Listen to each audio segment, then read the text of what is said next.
Hey guys, even here, welcome to another video. In this video we have a couple of very interesting stories, but we're gonna start with our current classic physique Mr. Olympia champion, actually 4 times champion, Chris Bumstead, with a little posing video of him couple of weeks before the Mr. Olympia, before, as he says, he had to make the weight.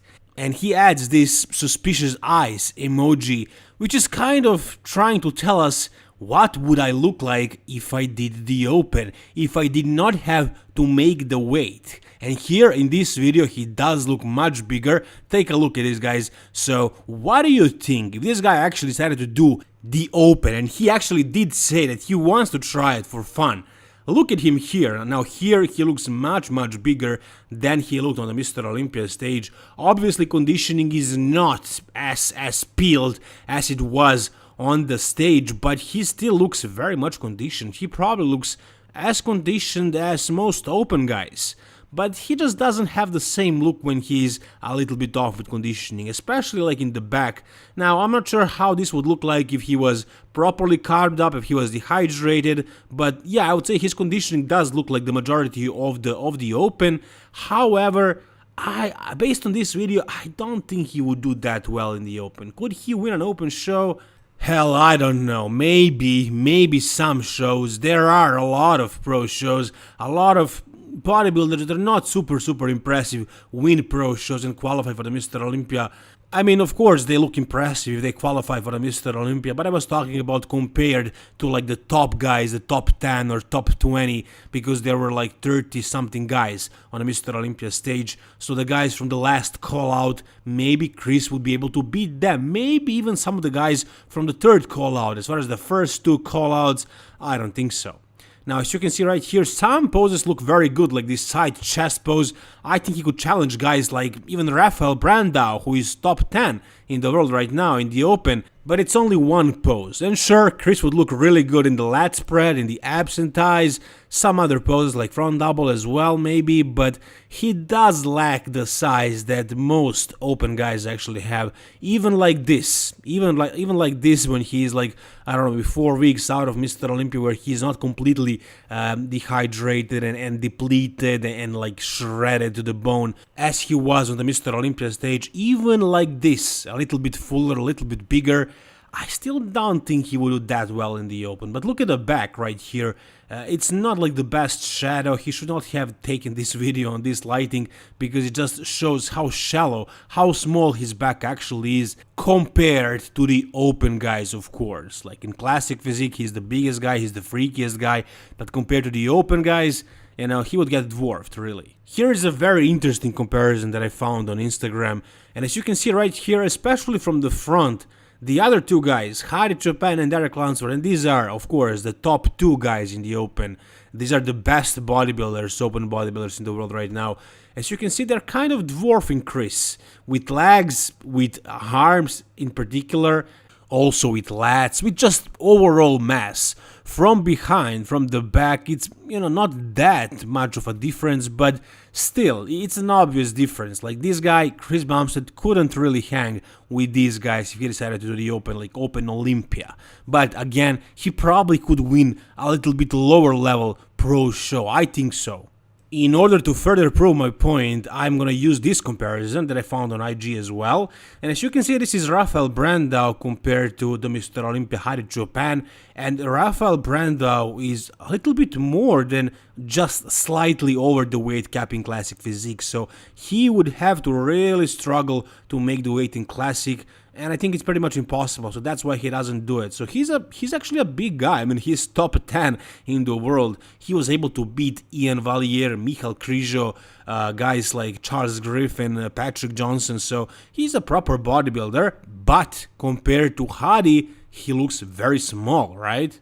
There is obviously a huge difference in legs, but also in overall mass. Hadi Chopin is just a much bigger bodybuilder than Rafael, and so the question is, Could Chris Bumstead beat, for example, Rafael Brandao? Because these guys compare well. Rafael is definitely the smallest guy in top 10 at the Mr. Olympia. I'm pretty sure all the other guys in the top 20 are bigger than him. Maybe even all the guys in the Open, really. But still, he managed to beat top 10. So if Chris can overtake him, then Chris maybe can do really well in the Open. So can Chris Bumstead beat somebody like Rafael Brandao? I don't think so because of this. I think this is basically the main reason why Rafael placed so well. It's his back. He really improved that back. And as you can see, yeah, Hadi's back double is probably his weakest pose. But as you can see, Rafael is beating him in this one. Yeah, it seems like it. You can't even see the big difference in leg size or glutes, like he's matching him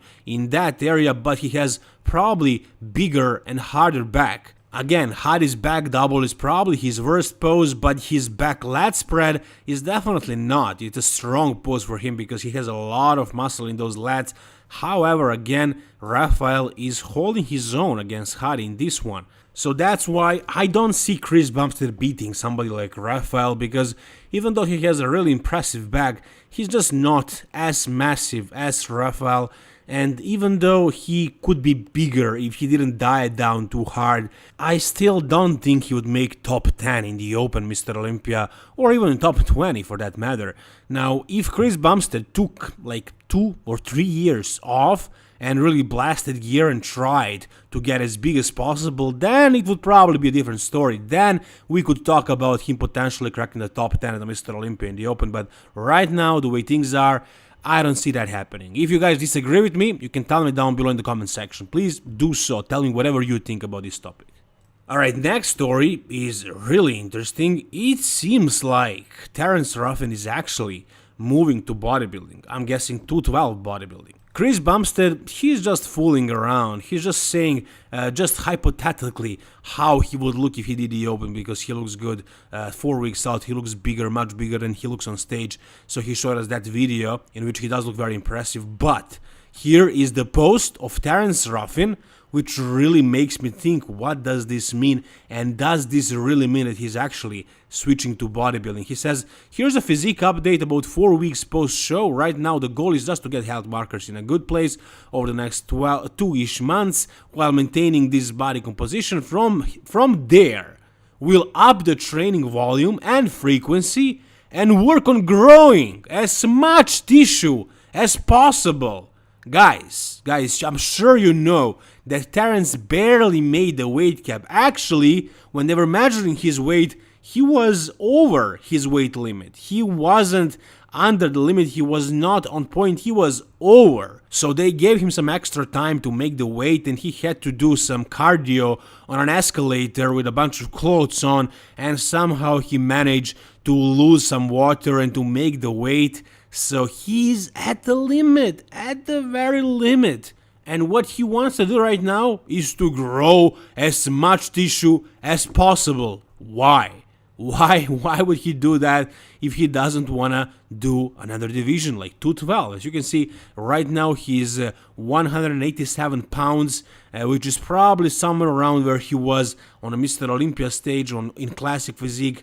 I think that is around his weight cap, so he has like 20 pounds or more to add before he reaches the weight cap in 212. He's a shorter guy, so if he wants to do the 212, he can do that division.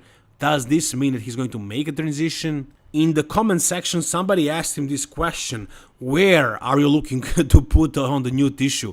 And he says, hamstrings, back, arms, forearms, and calves. And this guy replies, you want all the muscles, as you should. And he says, I had to stop myself from saying everywhere, which is what he really means. He wants to gain as much muscle as possible everywhere. If he actually does that successfully, will he be able to make the weight in Classic? Hell no! He did not make the weight. He barely made the weight with extra time by doing that cardio session on escalator with like 3 jackets. So that's how he made the weight. If he actually does what he says he wants to do, which I'm sure he will do, because, you know, if he decides to do it, he can do it. I'm sure he has the genetics for it. If he wants to grow a lot of tissue everywhere, he can do it. And once he does that, there is no way he can make the Classic. So this probably means Terrence is moving from classic, he's moving to 212, to bodybuilding. It's not gonna be Breon Ainsley. Breon Ainsley talked about this, he doesn't want to do it, and even if he wanted to, I don't think he would do that well because he's like 45 right now, or 44, something like that, and he can't grow that much. But Terrence is a young guy, he can grow, like he can gain those 20 pounds in a couple of years and be really competitive in 212. So if he really wants to do it, if he has the ambition for it, I'm sure he can do really well in 212. But I think he's a great classic physique guy. Unfortunately, he didn't place that well this year. His conditioning was a little bit off, but as you can see, he looked decent. He was just overshadowed by so many taller guys, if you ask me. And the competition overall was way more competitive this year in classic physique, so that's why he didn't do that well. Can he improve his placement in the Mr. Olympia and classic physique from this point? I'm sure he can, but if he says he wants to grow tissue everywhere, as much muscle as possible, then this probably means he's not staying in classic, because if he does that successfully, there will be no chance of him actually making the weight next year. Alright, and lastly, we have an update, a physique update of Dorian Yates. This is Dorian Yates in 2023, and as you can see, he looks pretty freaking shredded right now. Considering all the factors, like he's not even weightlifting for a long time, he is doing some yoga, some cycling, stuff like that. I think he's not eating a lot of meat, he's eating something like sort of a vegetarian diet. Not really, but he's eating a lot of vegetables, he's not really eating a lot of protein, and still he maintains a lot of muscle, and he did not gain a gram of body fat. As you can see, he's really lean right now. At the age of 60, that's right, Dorian is 60 years old, and in a couple of months, in April, he will be 61. At 60 years of age, look at his physique, look at the body fat, look at the legs as well, and look at the abs. Overall, he looks really impressive, but more importantly, he looks happy. He looks happy and healthy, and I wish him all the best in this new life that he chose after bodybuilding. He's one of the rare bodybuilders who actually successfully retired and reinvented themselves, and they don't do bodybuilding anymore at all. They found happiness in something else entirely, and again, I'm happy for Dorian. And I have to say, he looks damn good for a 60-year-old. Anyways, guys, whatever you think, tell me down below in the comment section. Like this video if you enjoyed it. And for more bodybuilding content like this, subscribe to my channel, guys. Thank you so much for watching. All the best and bye-bye.